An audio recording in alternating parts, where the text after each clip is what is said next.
네, 이미 많은 분들께서 말씀하신 것처럼 우리 변호인의 조력을 받을 권리는 헌법상 권리입니다. 헌법상 권리라고 하는 것은 아까도 말씀드렸지만 단순히 어떤 수사의 효율성만을 위해서 간단하게 침해되어서는 안 되는 그런 중요한 권리라는 뜻이겠죠. 그리고 그 변호인의 조력을 받을 권리라는 것이 의미가 있으려면 다 말씀 많이 하셨지만 정말 흉금을 터놓고 이야기를 할 수가 있어야 됩니다.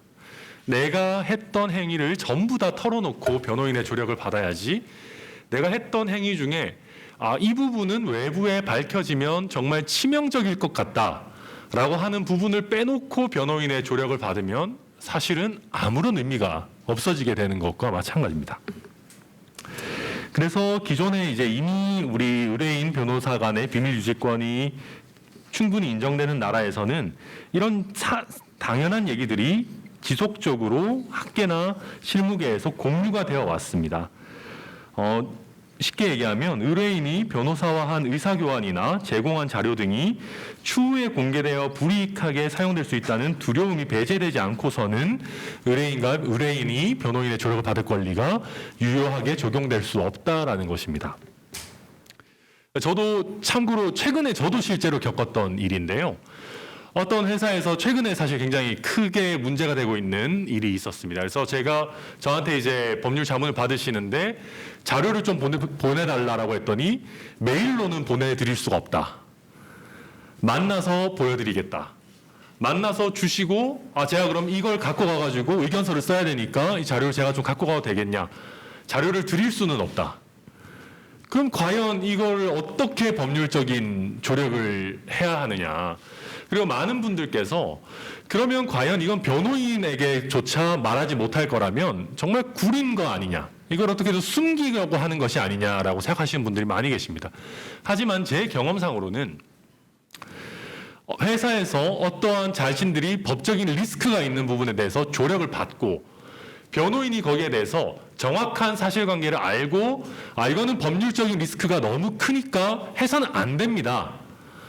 라는 조언을 받는 경우에 그 사업이나 프로젝트를 드랍하는 경우도 굉장히 많이 있습니다.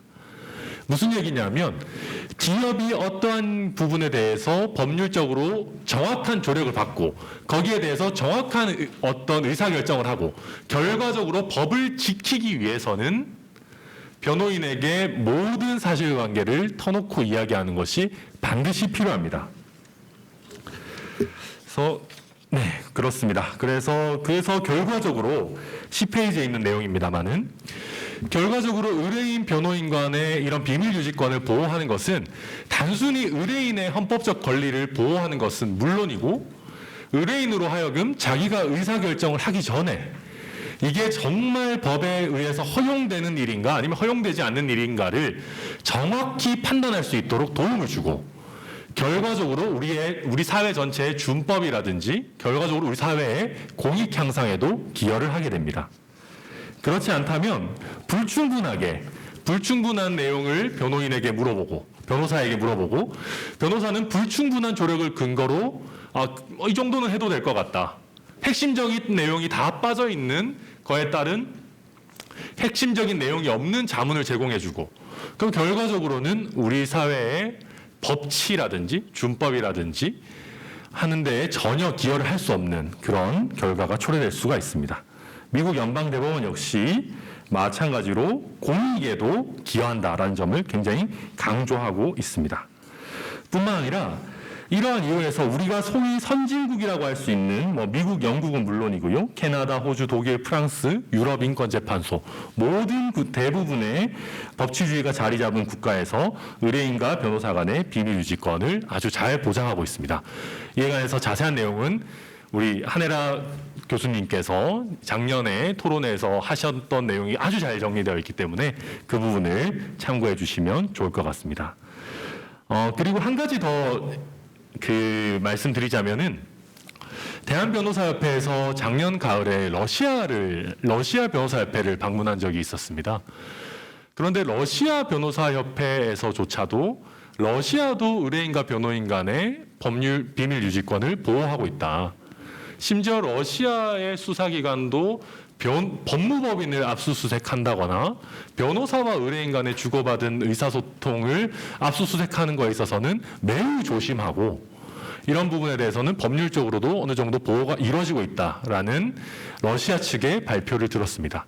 그래서 과연 우리나라가 법치주의라는 척도에서 러시아보다 더 아랫단계에 있어야 하는 나라인가라는 부분에 대해서도 우리가 깊게 한번 생각해 볼 필요가 있겠습니다. 그러면 우리나라의 그럼 현실과 제도는 어떠한가에 대해서도 간단하게 한번 살펴보겠습니다. 첫 번째 먼저 현실을 살펴보고 그 다음에 현행 제도가 왜 어떤 문제가 있기 때문에 비밀이 쉽사리 침해되는지를 살펴보겠습니다. 다 아시다시피 대한변호사협회는 이찬엽 회장님이 취임하신 이후에 지속적으로 이 비밀유지권 이슈에 대해서 관심을 가져왔습니다. 그래서 그 시작으로 작년 4월에 비밀유지권 침해 실태조사를 했는데요.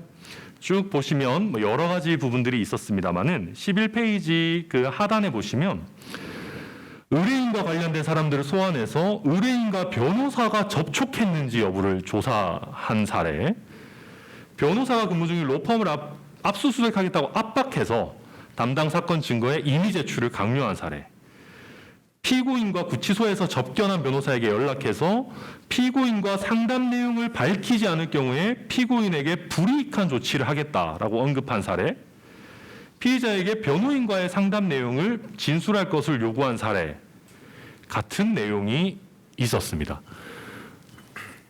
과연 변호인과 만난 사실을 공개해라. 의뢰인과 변호사가 만나서 무슨 얘기를 했는지를 얘기해라. 사실 저도 이런 조사 결과를 보고서도 사실 믿기지가 않는 정도의 내용이었는데요. 그 한 문장 위에도 보시면 사내 변호사의 경우에 아까 조홍천 의원님 말씀처럼 굉장히 심각한데요. 사내 변호사와 로펌 간 논의 내용, 로펌의 업무 내역서, 타임시트를 아예 내라 라고 하는 경우들이 있었고요. 심지어 제가 들은 경우에도 법무실로 맨 처음에 와서 2년의 기간을 주고 2년 기간 동안 외부 자문 변호사와 외부 자문 변호사로부터 자문을 받은 변호인 의견서를 전부 다 내라 라고 하는 경우까지 있었다고 합니다. 결국 그건 뭐냐면 해당 기업에 어떤 법률적인 리스크가 있는지를 정말 그냥 다 뒤져다 보겠다라는 것이거든요. 그런 일을 한번 겪게 되면 그 회사로서는 더 이상은 로펌에다가 법률 자문을 받을 수가 없게 됩니다. 받더라도 제가 서두에 말씀드렸던 것처럼 알맹이를 다 빼고 주거나 충분한 자료를 주지 않고 주겠죠. 더 심한 경우에는 대한민국 로펌을 쓰지 않고 오히려 그나마 비밀이 좀 더 잘 지켜지는 한국에 진출해 있는 영미의 로펌이라든지 외국계 로펌을 써야겠다라는 생각을 자연스럽게 하게 될 것입니다. 뿐만 아니라 앞서도 말씀드렸지만 문자 메시지나 카카오톡 대화 내역을 달라라고 하는 경우들까지 있었다고 합니다. 그리고 이런 비밀 유지권을 침해한 권력기관은 검찰이 제일 많았지만 검찰 외에도 경찰, 국세청, 금감원, 공정위 등 여러 우리 소위 권력기관이라고 할 수 있는 기관들은 모두 다 변호사를 통하면 쉽사리 어떤 자료를 스모킹건을 확보할 수 있다. 이런 인식을 공유하고 있는 것으로 보입니다. 12페이지에도 보시면요. 이런 한 언론사의 보도에 의하면 압수수색의 주요 타겟이 기획조정실 비서실에서 2010년 이후에 법무실로 바뀌었다. 법무팀 자료를 우선 확보하는 이유는 기업의 내외부 거래 관련 법률 대응 방안을 쉽게 파악할 수 있고 법률 의견서를 함께 얻을 수 있어서다. 이런 자료들은 그 기업이 위법성 여부를 어떻게 인식했는지 파악하는 데 도움을 준다. 더 심각한 문제는 이걸 압수수색 영장으로 받아내는 것이 아니라 임의 제출의 방식으로 자료를 획득하고 있다. 국세청은 한 대기업의 외부 변호사로부터 받은 의견서를 모두 제출하라. 법률 자문 목록을 제출하라. 라는 식으로 법무팀장의 업무용 컴퓨터를 임의 제출하라. 라는 식으로 법무팀에서 가지고 있는 모든 법무 관련한 자료를 다 털어가는 식의 어떤 이런 임의 제출 요구가 심각한 그런 상황입니다. 그러면 현행 규정이 왜 이렇게 어떤 문제점이 있기 때문에 이런 현실이 발생하는 것인가를 이어서 한번 살펴보겠습니다. 다 아마 이미 알고 계시겠지만 우리 변호사법은 비밀 유지 의무를 규정하면서도 실제 비밀 유지 의무를 다할 수 있는 무기를 변호사들에게 전혀 주지 않고 있습니다.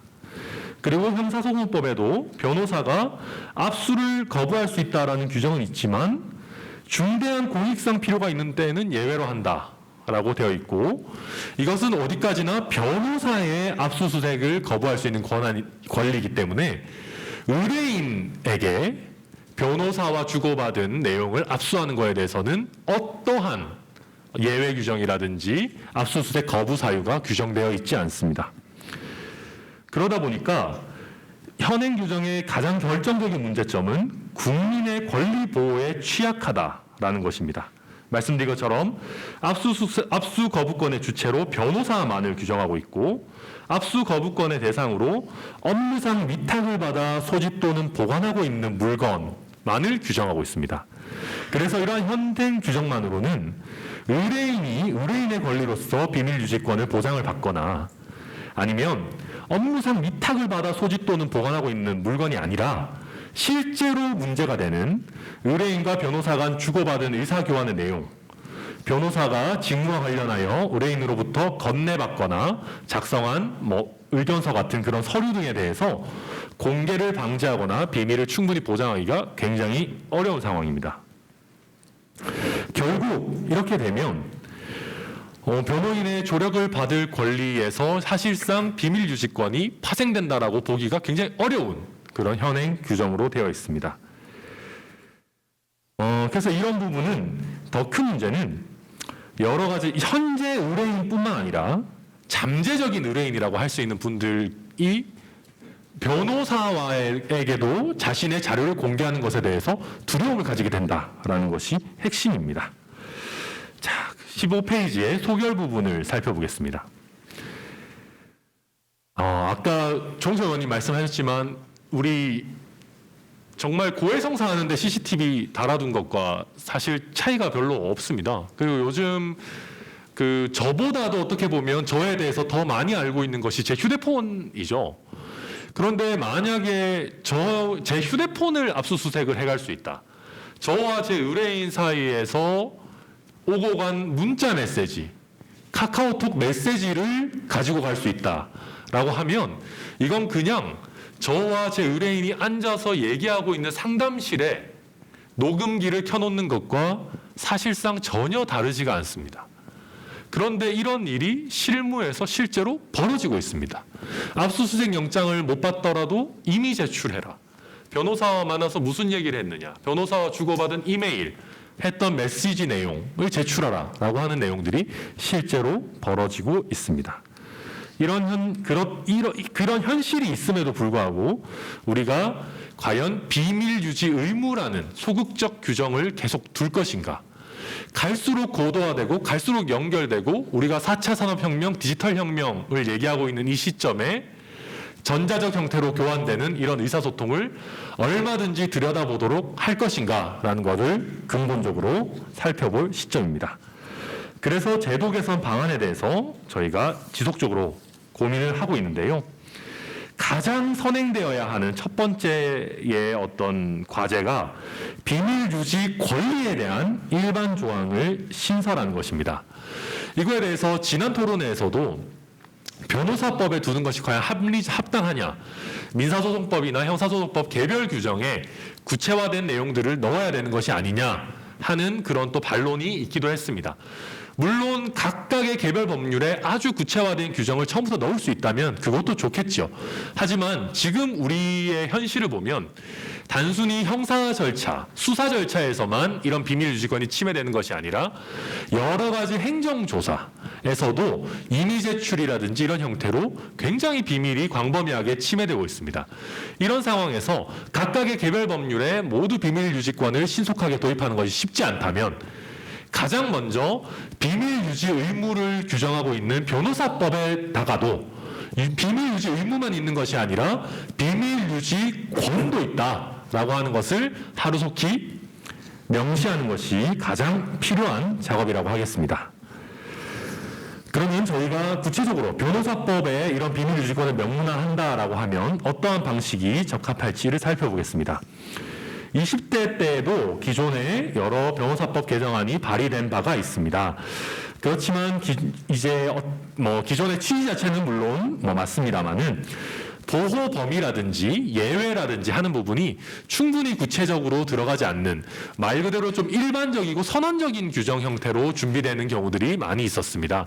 그에 반해서 그러다 보니까 저희가 17페이지의 구체적 개정 방안으로 이 어떤 조금 더 변호사가 보유한 직무상 비밀 정보를 원칙적으로 비공개하는 것은 당연하지만 두 번째로 보호 대상이 되는 정보의 범위를 좀 구체화하는 것이 필요하고 세 번째로는 아무래도 변호사에 관한 일이다 보니까 실제 실무를 가장 잘 알고 있는 대한변호사협회 기존의 변호사 윤리장전 내용을 좀 잘 담아내는 것이 좋겠다 입법 과정에서 그런 어떤 개정 방안에 대한 제안을 드린 바가 있습니다.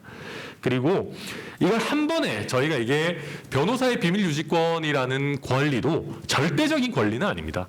정말 중대한 어떤 공익이 있다면 제한될 수 있기 때문에 이런 예외 사유와 원칙 사이에 적절한 균형을 갖추는 것이 필요하겠다라는 제안을 드렸습니다.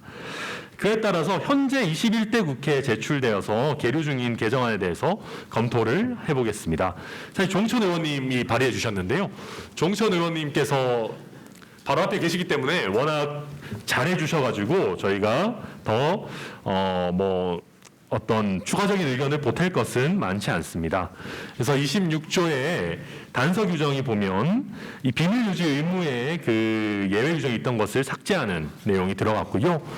그 다음에 그 2항에서 보호받는 구체적인 비밀의 범위를 규정을 잘 해두고 있습니다. 그리고 3항에서 예외 어떤 경우에 비밀 유지권의 예외가 인정되는지 여부를 두고 있고요. 4항에서 이에 위반해서 비밀 유지권을 위반해서 수집된 증거는 재판 절차뿐만 아니라 행정 절차 그 밖에 이에 준하는 절차에서 증거로 사용할 수 없다라는 것을 명확하게 규정해 두고 있습니다. 더 나아가서 113조 벌칙 규정에서 실제 실무에서 의뢰인의 특히 궁박한 처지를 이용해서 임의 제출을 강요하는 사례들이 많이 나오고 있기 때문에 이에 대한 그 비밀 유지권의 포기에 대한 승낙을 강요한 경우를 처벌까지 할 수 있는 실효성을 더하는 그런 벌칙 규정까지 더해 두고 있습니다. 그래서 이에 대해서 자세한 내용들은 18페이지 이하에 쭉 설명이 되어 있고 이 부분을 참고해 주시면 좋겠습니다. 그리고 간단하게 이제 결론적인 말씀을 드리겠습니다. 그 이전에 지금 제출된 법안에 대해서 21대 국회 계류 중인 법안에 대해서 평가를 하자면 물론 앞으로도 순차적인 입법이 필요할 것입니다. 특히 압수수색의 절차에 관한 부분에 대해서 추가적으로 형사소송법 등의 순차적인 입법이 필요한 것이 사실입니다. 예컨대 대표적으로 실제로 수사를 담당하고 있는 수사팀이 압수수색을 처음부터 특히 변호인과 의뢰인의 비밀유지권이 문제되는 경우에서는 처음부터 이걸 무제한적으로 들여다볼 수 있도록 하는 것을 막아야 됩니다. 쉽게 얘기하면 외국에서는 스페셜 마스터나 필터 팀이라고 해서 변호사 의뢰인 간의 비밀유지권이 문제되는 부분입니다 라는 것을 밝히면 담당 수사팀이 아니라 조금 더 객관적인 위치에 있는 제3의 팀이나 법원에 의해서 선임된 팀이 이게 정말로 의뢰인과 변호사 간의 비밀 유지권을 침해하는 것인지 여부를 먼저 스크린을 하고 침해하는 것이라고 한다면 애초에 수사팀이 보지 못하도록 배제를 해버리고 만약에 문제없다라고 클리어가 된 경우에만 수사팀이 이에 대해서 압수수색을 진행할 수 있도록 하는 여러 구체적인 절차 규정을 두고 있습니다. 사실 우리가 제대로 비밀유지권이 보호가 되려면 이렇게 절차 규정까지 앞으로 순차적으로 정비가 되는 것이 필요하고요. 이러한 앞으로의 순차적인 입법을 위해서도 지금 조홍천 의원님께서 발의해 두신 변호사법상의 일반 조항이 꼭 통과되는 것이 필요하다라는 말씀을 드리고 싶습니다. 마지막으로 이런 말씀을 드리고 싶습니다. 이게 뭐 구린 곳을 감추어야 한다 뭐 이런 차원이 아니라 누구든지 의뢰인이 될 수 있습니다. 의뢰인의 비밀 유지권이라는 것은 말 그대로 국민의 비밀 유지권입니다. 누구라도 예기치 않게 어떤 범죄에 연루되거나 과실에 의해서든 고의에 의해서든 여러 가지, 심지어는 본인이 억울한 누명을 쓰는 경우도 얼마든지 있을 수 있습니다. 그런 경우에 내가 마지막으로 믿고 의지할 수 있는 변호사에게조차 나의 비밀을 충분히 털어놓지 못한다면 변호사라는 제도를 둔, 정말 힘들게 변호사라는 전문 이 자격사 제도를 두고 있는 취지에도 굉장히 어긋나게 됩니다. 그래서 이것을 변호사가 좋으라고 하는 것이 전혀 아니라 우리 국민들이, 특히 가장 어렵고 힘들고 누명을 쓰고 있는 국민들이 자신의 마지막 권리를 지키는 그런 보루라는 점에서 우리 비밀 유지권을 한번 꼭 주목해 주시기를 부탁드리겠습니다. 이상입니다.